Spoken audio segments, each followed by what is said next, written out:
106.5 Philadelphia. Philly, what's good? All right, listen, I know everybody's in. It's a snow day. We're doing what we do to survive out here in this winter storm that's kind of came through the south and went up through the northeast, as I understand. I've watched a lot of weather reports over the last few days. So I feel pretty familiar with what's happening out here in the world, right? So with that being said, thank you so very much for joining us. Whether you're here in Philly, I hope you're not driving around today, on WPPM 106.5, listening in your home, or streaming us globally at the WPPM Philly Cam website. We appreciate you for all the people here via LinkedIn. Thank you for just locking in, sharing your time with us. I really appreciate it. I'm excited today because we have an amazing guest, a person I consider a friend, Erika Broadwater Deaver. So she will be back. I said diva. That's really what I'm talking about right there. But it's Deaver, actually. But listen, you know what? I want to shout out somebody. I was looking at the Secret Philadelphia Instagram feed, and I think it was a video from Mike Alba, and he showed all the people having a blast yesterday up at the Art Museum here in Philadelphia, snowboarding, just doing whatever they can do to get down the steps at the Art Museum. Amazing, amazing video. Thank you so very much for making me smile and laugh. I was not out there in the snow celebrating and enjoying myself and having fun with all my neighbors, but I can appreciate the fact that people kind of made the best of a very, very uncomfortable situation, a snowstorm of like 8 to 11 inches. All right. That's not what this show is about. This show is always about career, culture, and community. As I say, always you belong here. And speaking of belonging here, let me bring my guest to the stage today, Erika Broadwater Deaver, the diva. Listen, hey, I don't know why that came out like that, but it came out, and I'm running with it now. What's going on? How are you? Listen, I love it. And, you know, a lot of people do say that I am a diva, in the good sense, right? Not in the, you know, she's a snob and this, that, and the other. No, a diva in that the sister got her act together, trying to get my act together, trying to just keep my boots on the ground. Man, that's what we need you to do. And, you know, you're a leader out here, so we need you to do that. Listen, please tell my audience here on Philly, WPPM 106.5, a little bit about yourself. Oh, boy. Ken, my friend, born and raised in the Bronx. So when we talk about snow, look, my grandmother lived on the bottom floor of a 17-story apartment. So we used to open up the door and it was snow taller than us. So yes, this look, that's how we used to roll back in the day. And I tell you, we didn't have snow days. We had buses with chains on the tires. I mean, there wasn't no, you know, you're going to have a half day. Okay, maybe. Yeah, exactly. I'm just a native New Yorker being real, right? But no, all jokes aside, I am an alum of the wonderful Cheney University, first HBCU. See you. You know, and you know, they could say what good comes out of the Bronx. Well, here you go. I'm something good that came out of the Bronx, right? And have my master's degree. I have 8 or 9 certifications. One of the most important certifications I have comes from one of my partners, our organization's partners, HRCI, and this is going to sound kind of funky to some folks, but when you become ISO certified, it's a big deal in human resources. So we have our HRCI gives a diversity organizational certification, and so going through that process is probably one of the most the one certification that I'm probably most proud of. But I started NAAAHR Delaware back in 2011. So I was the first Delaware president. Nice. And then they tapped my shoulder and said, we need you, you know, center stage, and we're promoting you up to national president. So as of 2019, here I am. Man, I love that you're there. You know, I met you kind of out. You were out just doing the work and networking and connecting. I don't even remember exactly how we met, but I know we met. You've always supported me in my work, man. I remember it was probably 10, 12 years ago. I had you come through the Urban League of Philadelphia Yes, and speak to job seekers, career seekers there. just because I knew you were amazing and I knew you were doing amazing work. And now to look at you today and kind of see you putting on your leadership cape. And I say cape because I know how hard it is to lead in today's world, especially to lead authentically in the spaces where you've chosen to lead. And I want to talk a little bit about that. So you're leading NAAAHR. So that's the National Association of African Americans in Human Resources, for those who aren't familiar. But you're leading them through major growth. So I want to ask, what's the biggest leadership shift required when you move from managing people to building lasting legacy? Because you've been there, what, about 7 years now, right? Yes, sir. Yeah. It's a work of passion, honestly. You don't do this kind of work just to have a title. You don't do this kind of work just to say, you know, I've reached that goal. I've done something new. You have to be passionate about the work because there's too many that are ready to tear you down. There's too many, even within your own inner circle sometimes.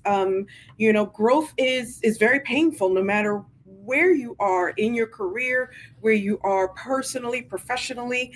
And so I think that the secret sauce to it is, one, being genuine. Okay. You gotta be, people can see right through you. You have to be genuine.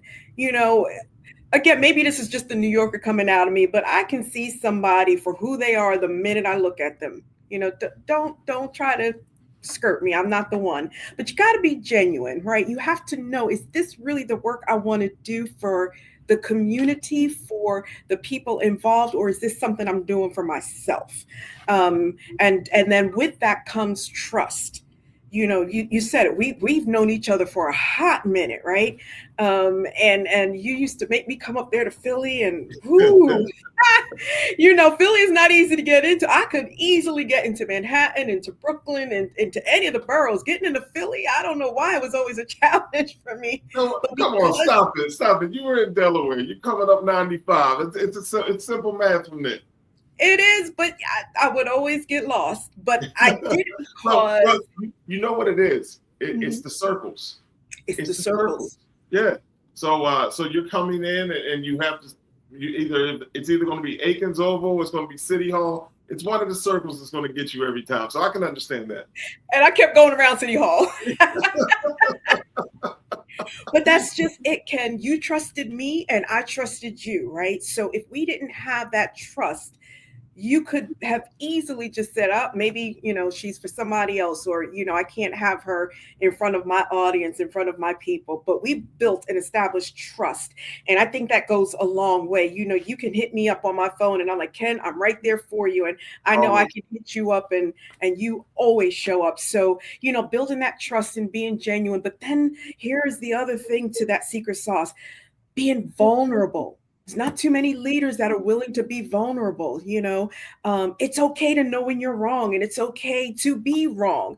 But what do you do with yourself after that, right? How do you pull yourself up after that? And you said it before.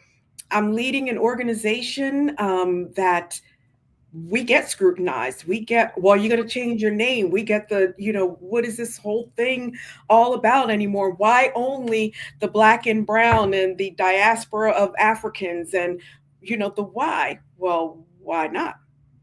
Why not? Listen, all right, so let's talk about it, right? It's impact versus optics. So we've seen more representation in HR. What's the difference between representation and organizational impact? Mm-hmm. It's simply put, and I probably have been preaching this for many years, we need to put the human back in human resources. Yes. That's the impact. Take away the optics, because we're always going to be the ones where, okay, if it goes wrong, it must be HR, or, you know, they told us this is what we have to do. It must come from HR. We got to put the human back into human resources. And I say it that way instead of saying HR. I say human resources because when you say the word, all the phrase, the title, all the way through, that makes a bigger difference. And I'm going to tie that back to diversity, equity, and inclusion. Okay. When you say it all out, it makes a different impact than just saying DE&I. So when we put the human back into human resources, then that's where we can start making impact. That's when we can be influencers, because then it becomes the root of who we are. I don't just do this work just for my fame and glory and accolades and pats on my back. No, I'm doing it for those who I'm helping. And I actually just got off a call with someone. Conversation went in a totally different direction where I'm career coaching him rather than just merely networking, which he just wanted to network. And I'm like, yes, the wrong one, because I'm going to give you a little bit of, I'm going to give you a little something to put into your toolkit. Man, I always appreciate that about you. We have Erika Broadwater Deaver here on the Kenneth L. Johnson Show, WPPM 106.5 Philly.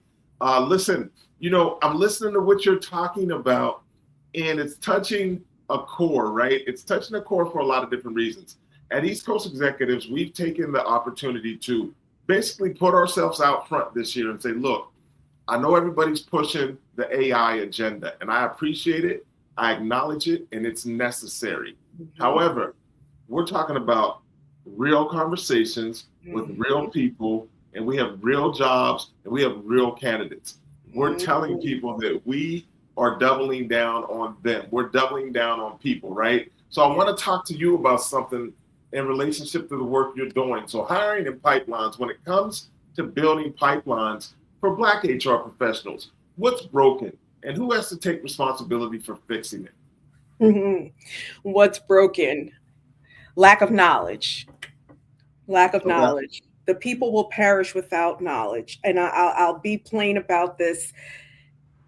We get in our own way sometimes because we don't put the work in, because we think it should be handed to us just because we've always been underrepresented. And I said to you at the beginning, what good can come out of the Bronx? Well, you got to put the work in.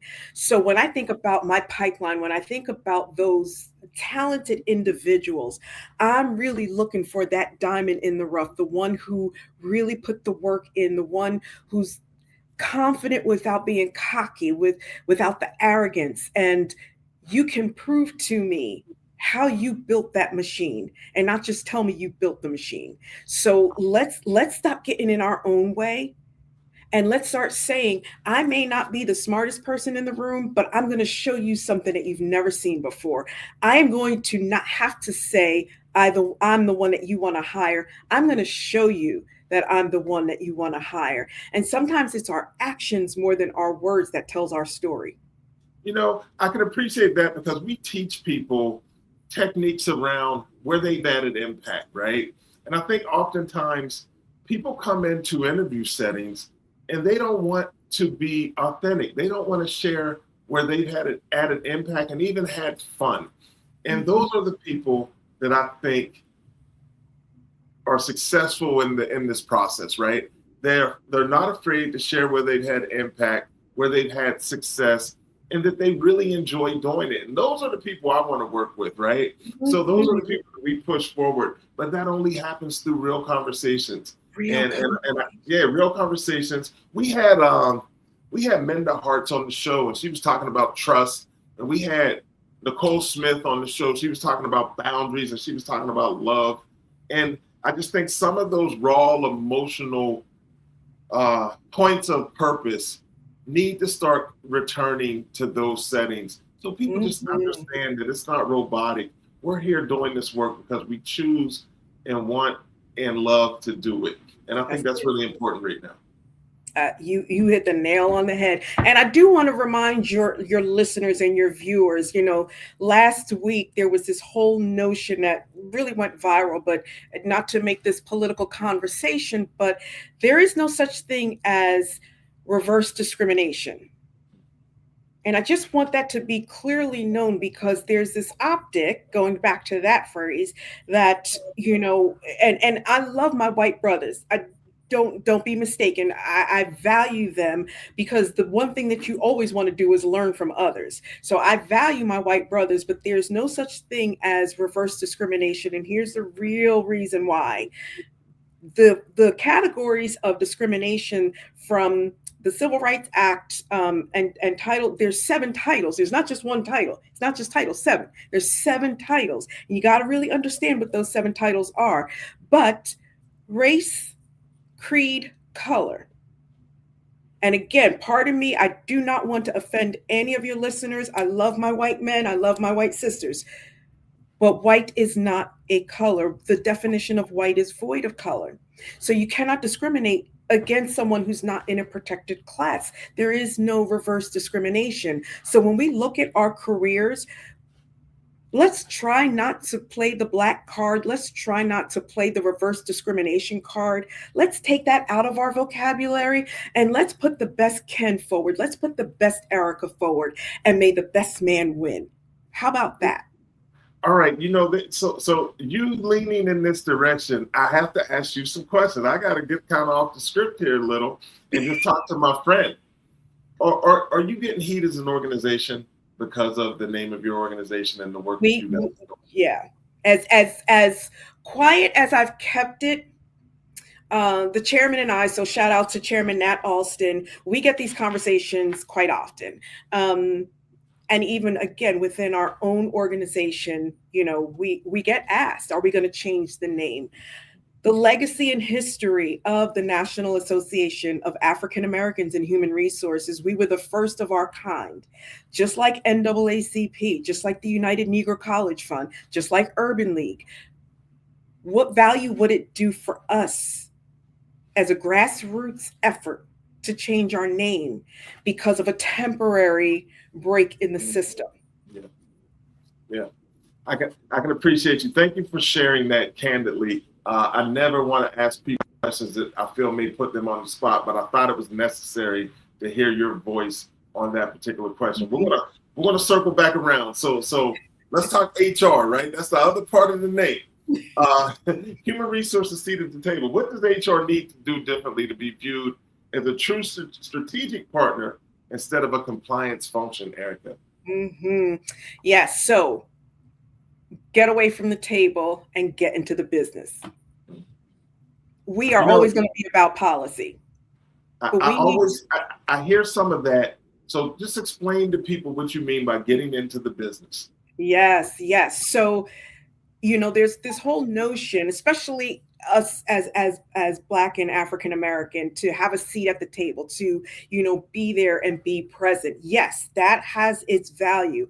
But from an HR perspective, those of us in human resources, no matter what your level is, it's okay to have a seat at the table, but at some point, give up your seat, walk away from your seat and get into the business, because to be a true strategic partner, you have to understand the business. What are the needs? What are the gaps? And I consider gaps opportunities. I never want to look at a gap as something that's missing, but an opportunity to fill a void that you may not even know is a void. If I'm a true strategic partner, I'm also a consultant and I'm an advisor. I'm not going to let you fail. I'm not going to let you try to figure this out on your own. I'm here for a reason, and that's to help you succeed, not continue to write policies that's going to force your team and your business and your operations to fail. That should not be my function. Policy has its place. Procedures have their place. We have to follow the rules. But when I step away from the table for a moment and I sit with the business to understand this is the true need of the business, I can be a better partner for you, hire the better talent for you, and make sure that I can mitigate any bias that you put in front of me. So when we're in the business and about the business, that makes us a better strategic partner. I love the way you close that out, because it's about being strategic. It's about partnership. And I also want to talk about the future of the workforce. So, listen, as the workforce keeps evolving, what skills or mindsets will define the next generation of Black HR leaders?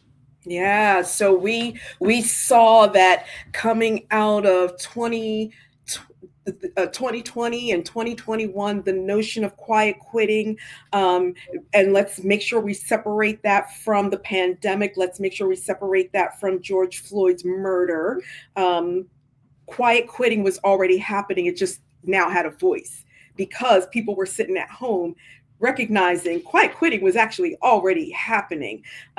So moving away from that when we adapt the skills of not being afraid of change, not being afraid of trying new things. We're talking AI, we're talking how do we allow artificial intelligence to improve our way of working, not take away our way of working, because there still has to be human intelligence that feeds AI. So when we start adapting, yes, to the new norm and the cultural changes. Look, Ken, you and I come from the generation of rotary telephones, Yeah. right? And I say this all the time. I remember my grandmother's number in New York, LU9 1205, before there were area codes. This is Listen, what we grew up in. But where are we now? There's so many area codes in New York. I can't remember them all. We all, if we don't have a cell phone that's a smartphone with FaceTime and can take the pictures, can basically do the work for you. We've adapted, we've adjusted. So for us, as Black and Brown individuals, we've always been a resilient people. We've always been able to really pull ourselves up and by the bootstrap and really be involved. But don't let this next generation scare you out of, okay, I can't do that. No, you can, because you've done it before. So be able to take on those challenges and take some risks in yourself. But you have to do it for you. you definitely have to do it for you. And I appreciate what you're doing to give people the opportunity to do things for themselves. I think it's really important what you do. Even outside of NAAAHR, I just think your work is extremely important. You've always been one to advocate and wave the flag for others. I see it, and I don't know if people have acknowledged you for it as much as I would want them to, but I just think that you are an incredible person. I'm glad you're leading the cause that you're leading. Listen, that appreciation is reciprocal. You have my heart and soul.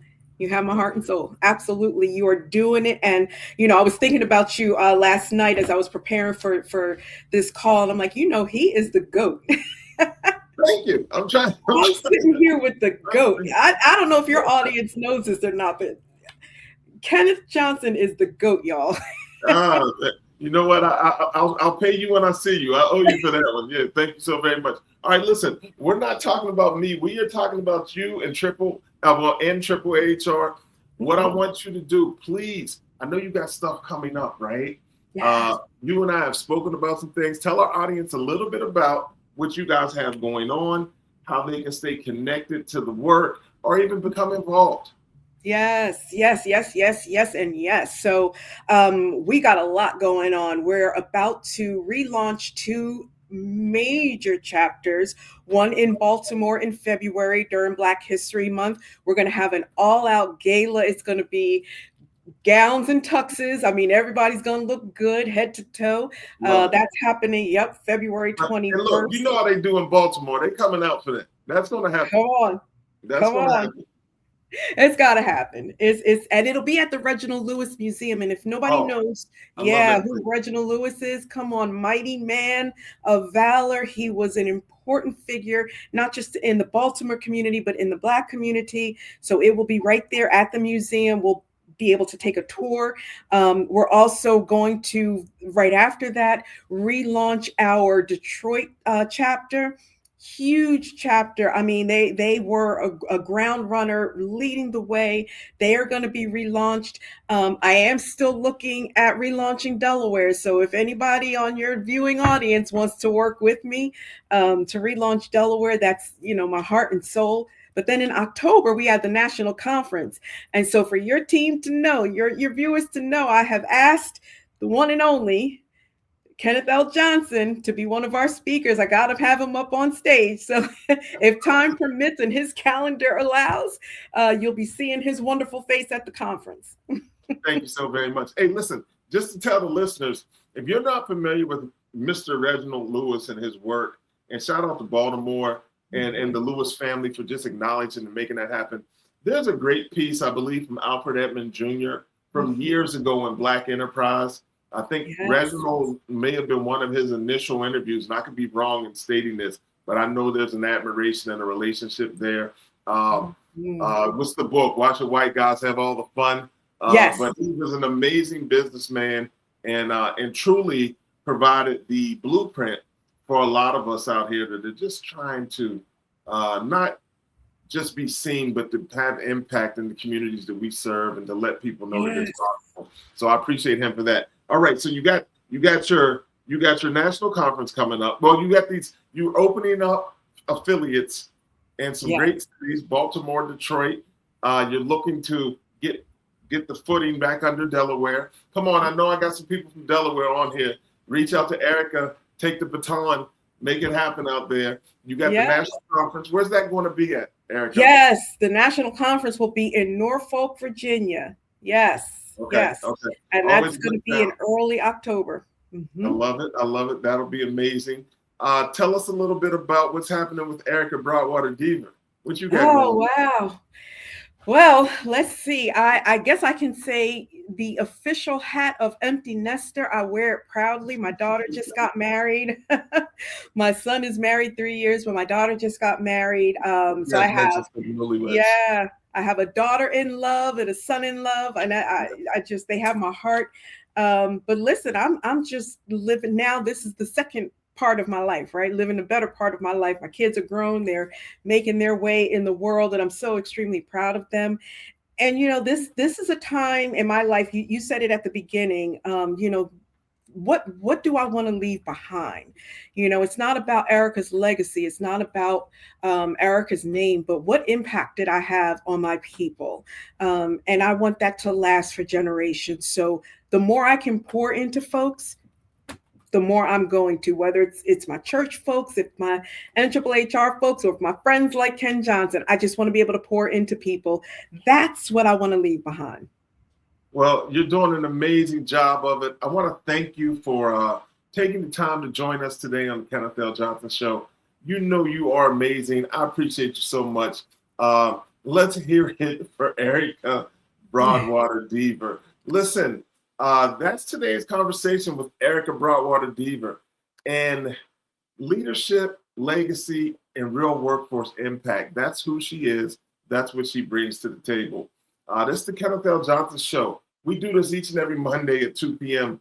on 106.5 FM WPPM Philly.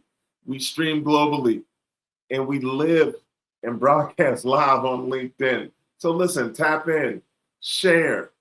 Man, listen, stay connected. If you're building teams, pipelines, or leadership strategy, explore partnering with East Coast executives where talent meets opportunity. That's what we talk about. As I had mentioned to Erika earlier, we're about real conversations with real people, working real jobs and producing real candidates that have real impact. We are doubling down on people in 2026. Come join us in that process. All right. I've heard a lot of people out here. I'm not going to leave y'all alone. Philly, I know you wanted me to talk about this. The snow, they're getting it moved, right? The city's out. They're moving the snow off the streets. For everybody in South Philly that got them chairs out in them parking spots, I respect it. I understand the hustle. I know what you guys do. So this is the Kenneth L. Johnson Show. You belong here. We'll be back next Monday, 2 p.m. on 106.5 Philly. I am just so excited to do this with you guys every week. I'm going to share that I got some other things going on. If you're connected with me on LinkedIn, Wednesday, we have a great show with the Urban League Jobs Network Digital Career Success Series. 2 amazing guests on that show.